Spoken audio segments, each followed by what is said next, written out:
Good morning. It's 4 in the morning. I wanted to record it early.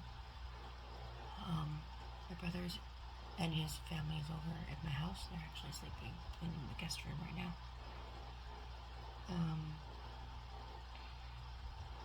The kids are upstairs. Dad wanted Matt and Dad wanted them to sleep here because the kids love to see each other, and even though they're gonna be here a week, my kids will only have us tomorrow off of school. Well, today off of school because it's Monday.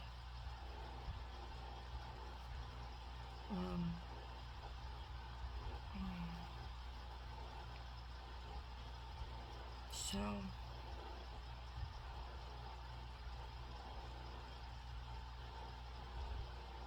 today is a busy day. Today's the day that we say goodbye to my mom officially. We're going to go to the funeral home. Everybody's gonna see her, and the grandkids are gonna see her. And then she's going to get cremated. I looked up the cremation place. And you don't want to advertise with like flashing lights or whatever that you're a cremation. But it does look like from out of a horror movie where you would take dogs and teenagers to go kill them. It's a unidentifiable warehouse. And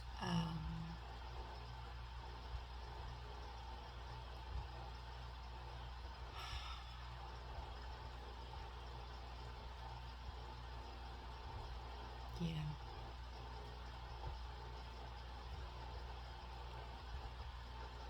It's just gross looking.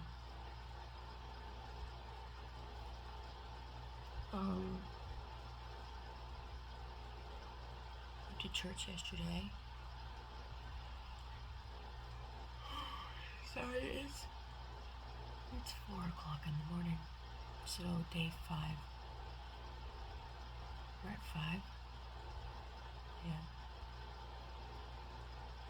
Day 5 is coming. And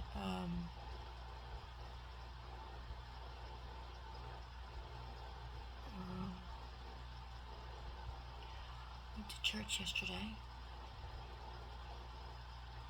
and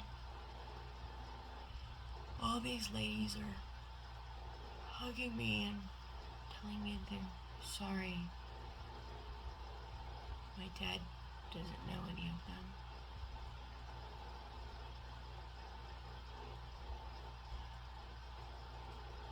My mom and dad didn't go to this church very long. We've been going to this church since we showed up. They went to a different church. That experience went south. And they went to our church about 6 months ago, maybe 8 months ago. They don't know anybody. My mom didn't know anybody. And I introduced my dad and said, "This is my dad." "Oh, sir, I'm so sorry for your loss." What became apparent to me yesterday is the first year,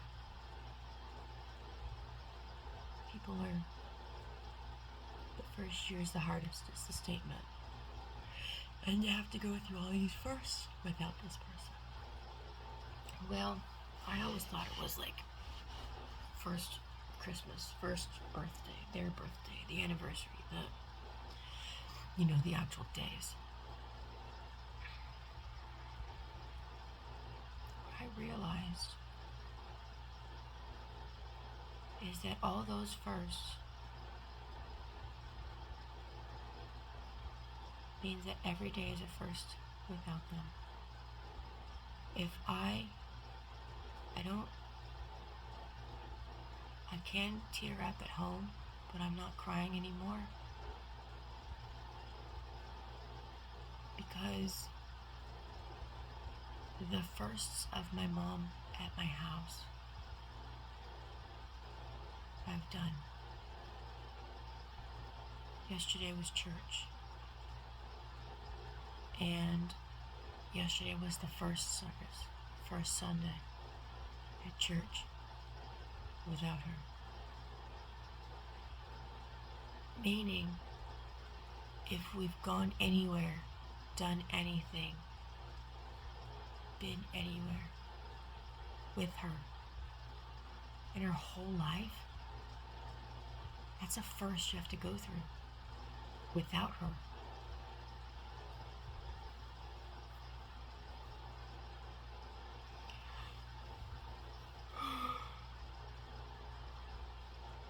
It's a lot of fucking firsts.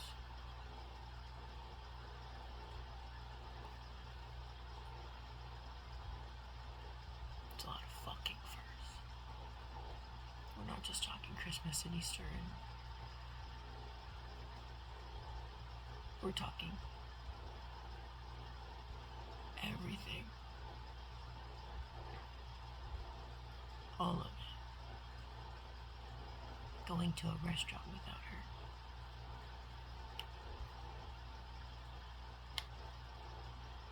I'm in a weird state of, I can't tell where I'm at. I know I've been okay for a little bit.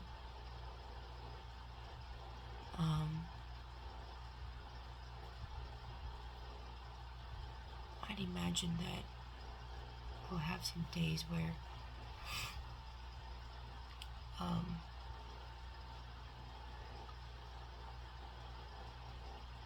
might feel something. I don't know if I'm in a mix of, I can't imagine I'd be in acceptance so fast. It's been 4 days. 4 full days.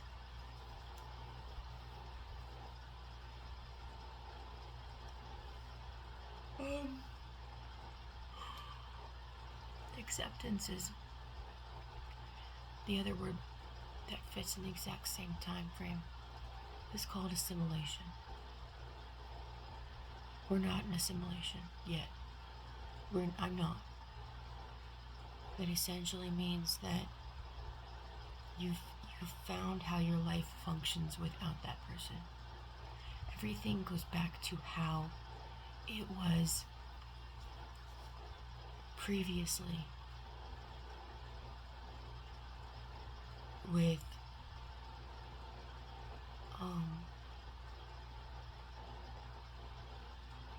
I know we're not in assimilation because my son, we don't know how he's going to get home from school yet. We haven't figured that out.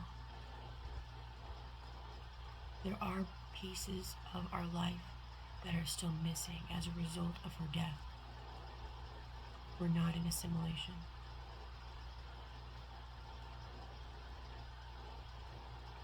Like with a broken bone. You know it broke. You can feel it broken. You can feel where it broke. But it has essentially fused back together in its broken state.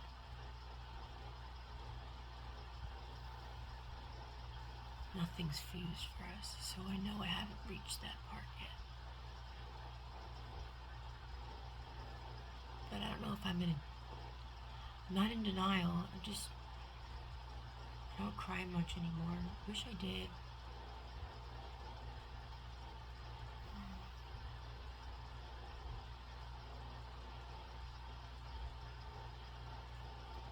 I can still get there.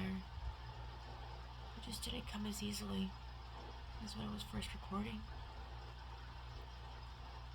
I was a mess for two and a half days. I was a fucking mess.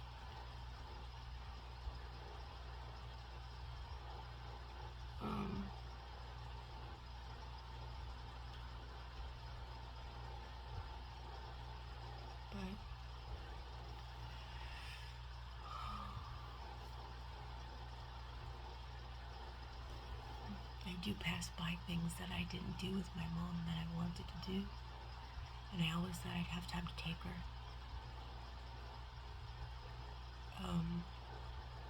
Saturday was one of those things. I was driving, and out here they have these antique stores with tea rooms for like lunch, and she loved tea parties, and she loved going to tea rooms. She loved antique stores. The last couple of years of her life, probably the last 5, I got used to not including her on things. I feel really rotten about that. I would invite her, and then she would tell me that she just can't. She just can't do it. Her hip hurt. She couldn't walk. She couldn't walk far. And actually, it's been more than 5 years. So, after we moved out here, I was all over the place. I had not a thought in the world to include my mom.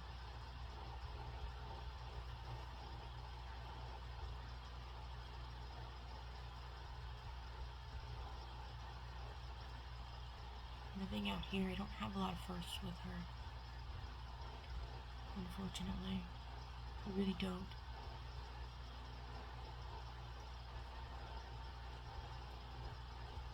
Because of her mobility, I stopped inviting her.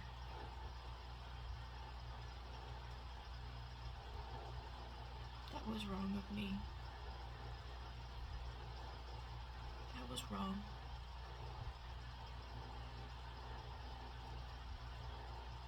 There's a lot of things that I didn't include her in. Not family-wise, but just dumb shit, like just going and seeing where the road went. My mom called that tootling.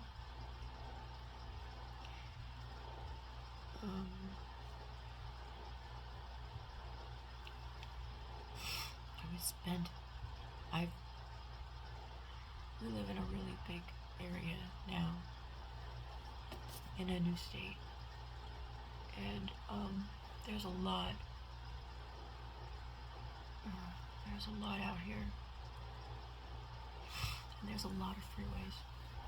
And when we moved out here 2.5 years ago, if I had any given moment where I was free, I was in the car and I was on the freeway. I wanted to know my way around my area within an hour distance of where I lived. And I know now. I knew how to do that fast.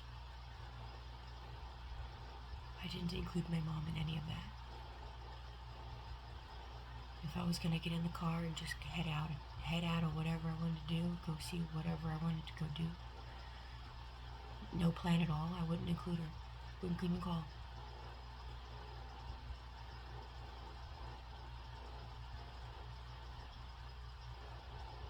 Because I already assumed her answer of no.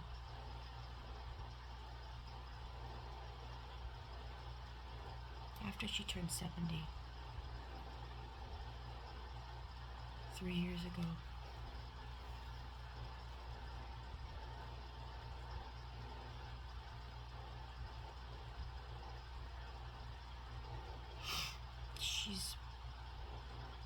she had a lot of, she told me no a lot. If you were going to get together with her, it had to be pre-planned and days in advance.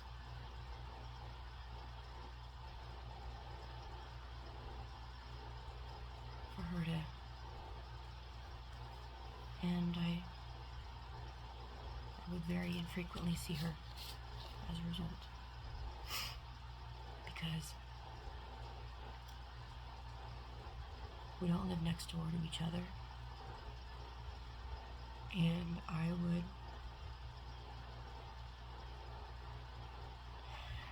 do crazy shit like I'd be out all morning, take a nap at home because I was tired, and then I'd be up and ready to go again and be out again. Most of the time I was out with no plan at all. So I couldn't include her. I couldn't give her any advance notice. Do I know that she's not bothered by that? Yeah, I know. It's one of those regrets that the living have.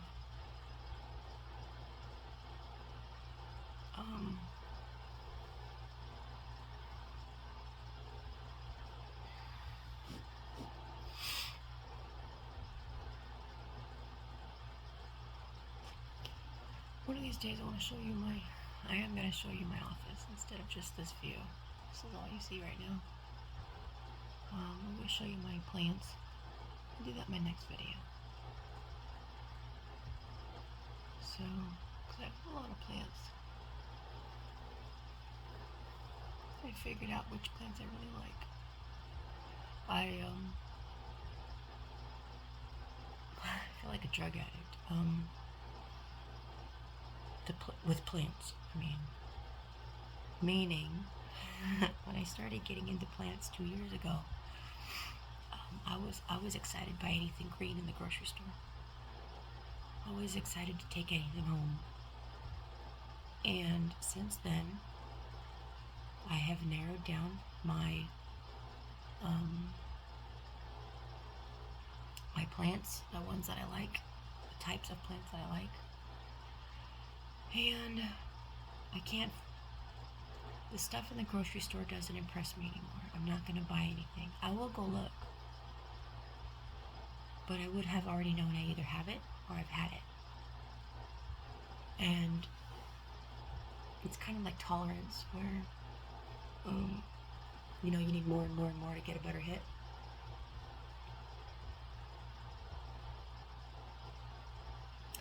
Yeah. My tolerance has increased to Fire Princess and the rares and hard to finds and $250 above. Yeah. That's what's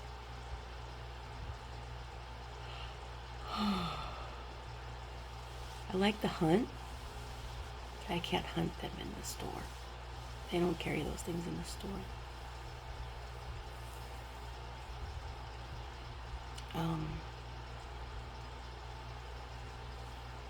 So I'll show you guys the next video. I'll take a video of it. So yesterday was a Sunday first without her. And I saw that tea room on Saturday and realized that I can't ask her to come. I'm never going to have lunch with my mom at the tea room.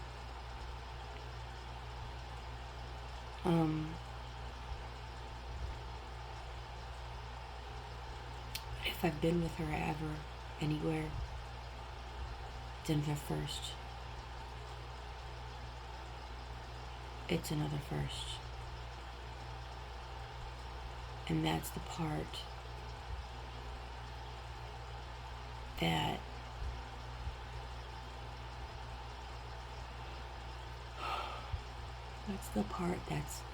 that can be a lot. Is essentially having all these firsts that don't replace the memory.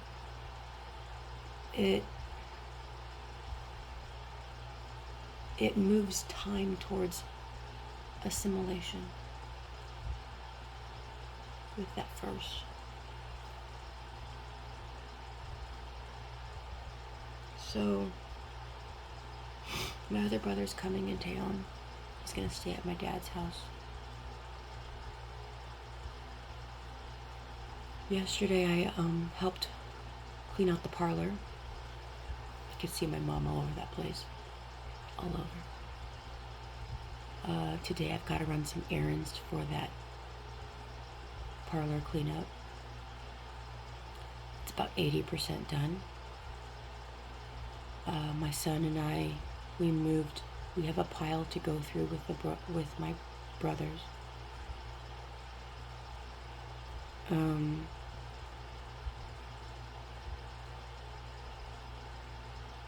We have some pictures to go through. Pictures that are just, pictures for home. They're new. They're newer. They're pretty good with, like the style. They're not old pictures. My mom has a lot of antiques, and they're not like that. They're just pictures she never hung up. So we went through her parlor, and we found so much stuff. We found stuff from her college graduation. Tons of letters. All these addresses. I found things she was working on. I reminded myself about my last video. I got distracted and off track by the anniversary party I was talking about. And I was reminded by one of my mom's projects that she didn't get to finish and I didn't help her with. I don't know why I didn't think about helping her at all.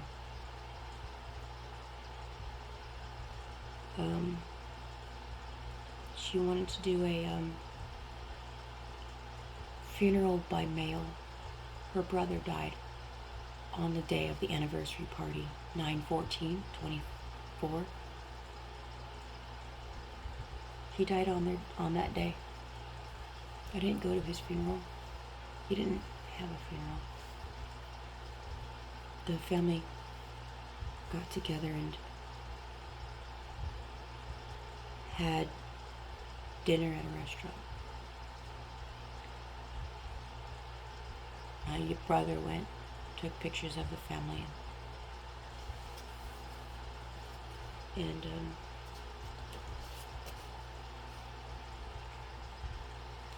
I didn't go. Kind of mad at them. They didn't come over here.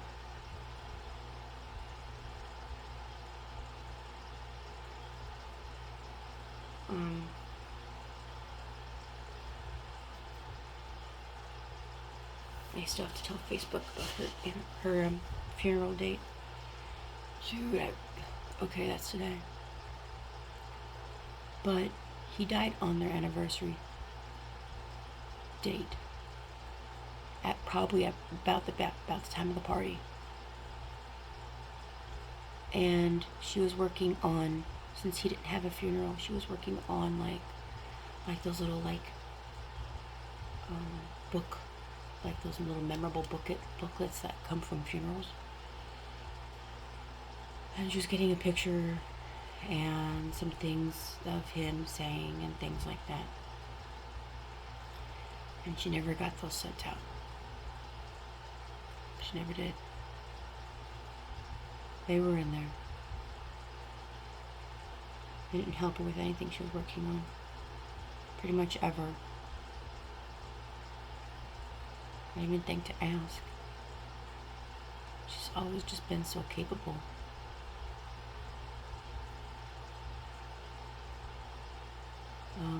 My brother, last night they came in and they saw her 3 weeks ago when they came out for Christmas. And he noticed her huffing and puffing and stuff like that. And he wished that he could have said something about her health, or that she could have gone to the doctor. Dad noticed her huffing and puffing days before she died. The weekend before. She died on Wednesday. And a couple of days before she was getting up, doing very little, and then having to sit down because she was tired. She was out of breath. She was not. And My brother wishes that she went to the doctor. She went to the doctor when she thought it was needed. If she didn't go to the doctor for her breathing, she probably didn't think anything was wrong. But then again, my mom is kind of like a dog. In a good way. I'll explain why. My mom was kind of like a dog because she wouldn't tell you. She would not tell you if she was in pain. It had to be pretty bad for her to tell you if she was not feeling well.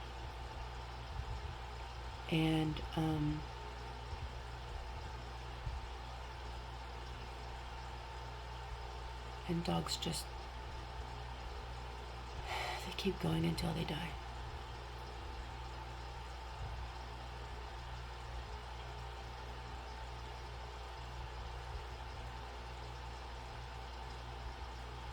So,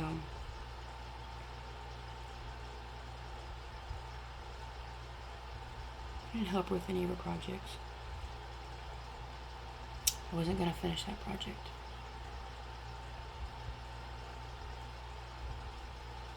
I just got rid of it. I was talking to my son while we were cleaning the parlor out, and it's about 80% done.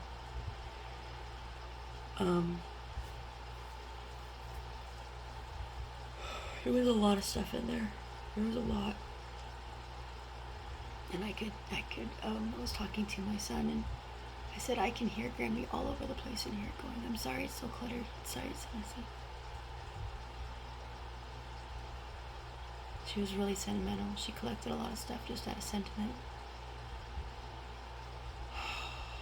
My dad, as I had to leave yesterday because I had to work. And my dad even said, eventually we have to get to the closet. Which is most of her clothes. The closet's most of her clothes. Any closet, I own 80% of my closet. We have one closet. So it's a bigger closet, but I have the lion's share of it. And he's got his little side. I've got the rest. And on his side is my wedding dress hanging up because that's the only long hang we have. But I'm still intruding on his side too. So I don't think he cares. My husband, I mean. So yeah. I decided that if I wanted to tell anybody about my mom dying while I'm working, clients, if I'm going to tell them, I need to definitely reiterate and make it very emotionally apparent that I'm okay. If it's going to be effective. And I still only told one person yesterday out of 3.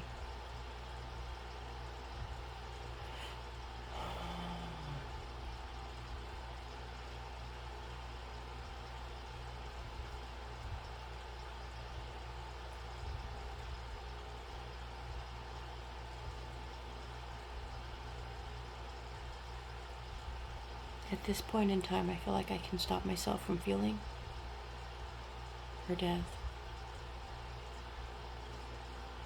which can be beneficial and helpful. But again, that constipation in COVID, when COVID was hard. One of the ways that I dealt with COVID was I got in the car and I self-induced crying for myself so I could at least get some kind of stress, a relief out of it. I don't have to hide crying like that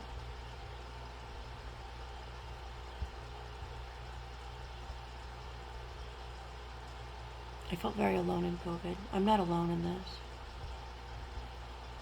I felt very alone in COVID. My husband did not have the same experience I did. Not that it was wonderful for him, but he didn't have to drive an hour to work twice a day, to and from. He liked being home. It wasn't that I didn't like it. I work from home now. I've had to figure out how to make that work for me.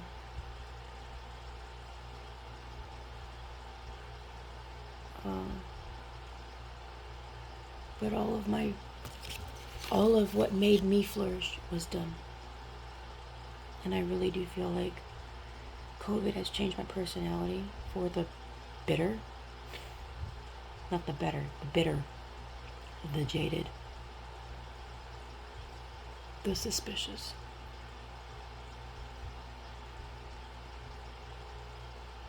And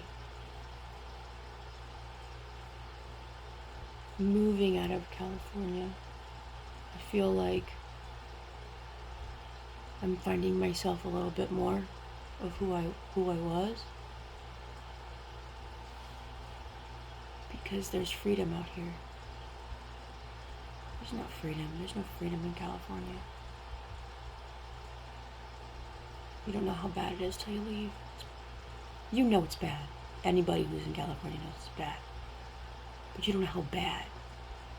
Like really how bad it is until you leave.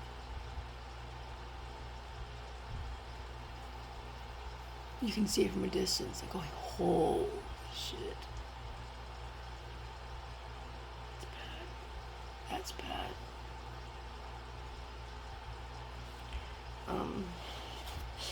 Anyway, I was talking to my friend last night, and I told her I don't know if I'm coming out to California. I'm still conflicted with my mama's wishes of being buried in California. And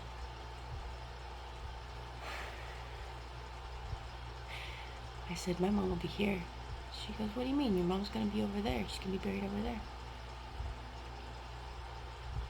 I said, yeah, a little bit. I said, there's going to be dirt in that urn. She starts laughing. I said, I'm fucking dead serious. She's staying here. She's ours. She's not, California doesn't deserve her. Even the state, just nothing deserves her. She's ours.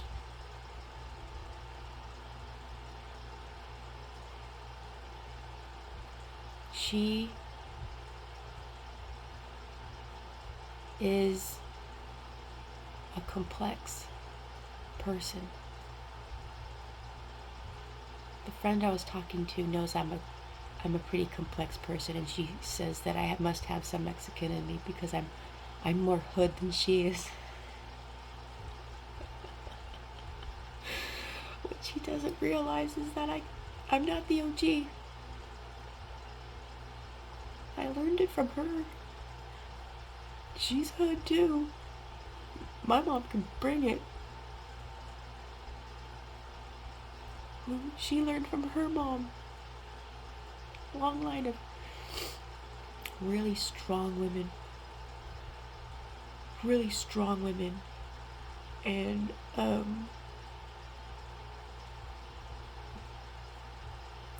she's sweet at the same time that she can whip your ass verbally.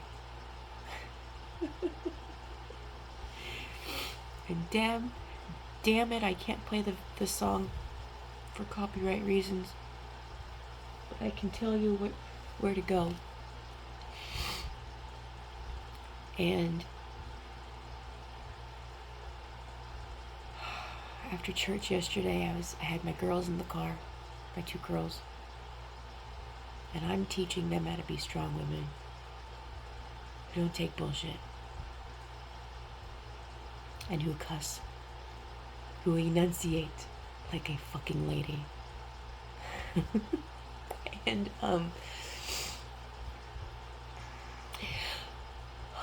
I had Tom McDonald brainwashed on my music play,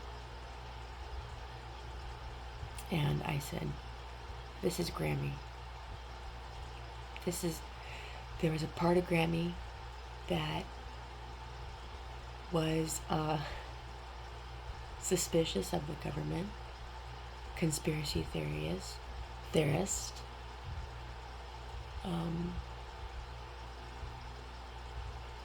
My mom was hood.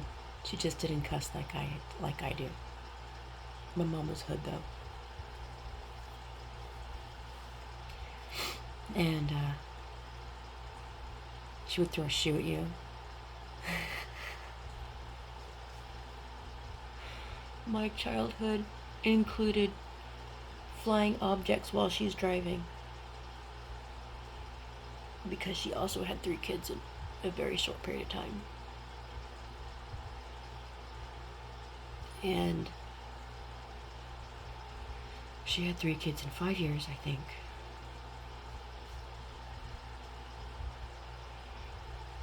And had to be pretty unpredictable to have 3 kids in 5 years. And flying objects like her shoes happened in the car. Yeah, they did. It happened when I was in high school too. Dude. But my friend calls me hood.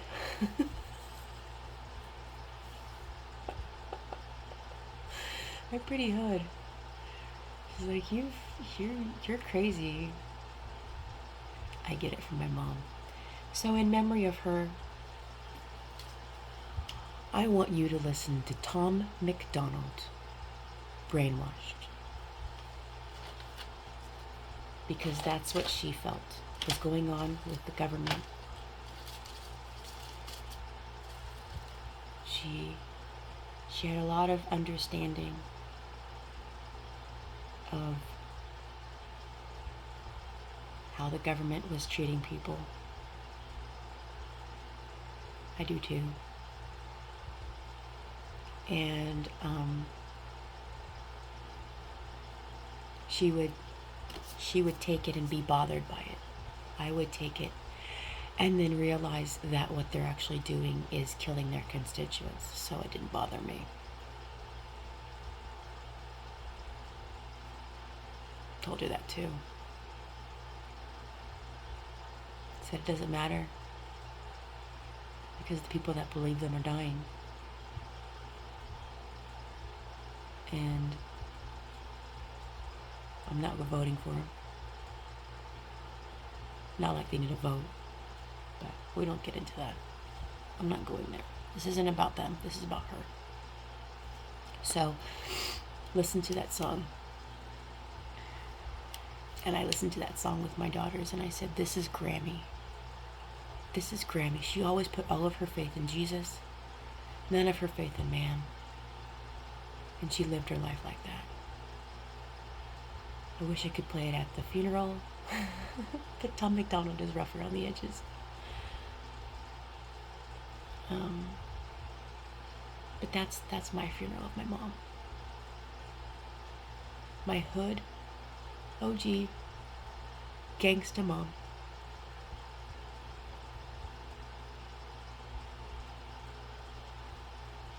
She was a badass bitch. She died with her fucking boots on.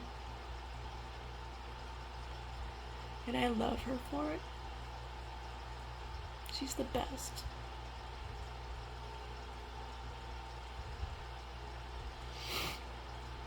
Okay. It's about the same length as the last video, and I wasn't using that as a compromise for like how much longer can I make the videos? Well look, now I've already beat it.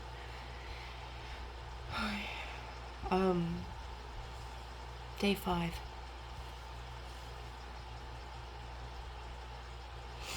Day 5 starts in 2.5 hours.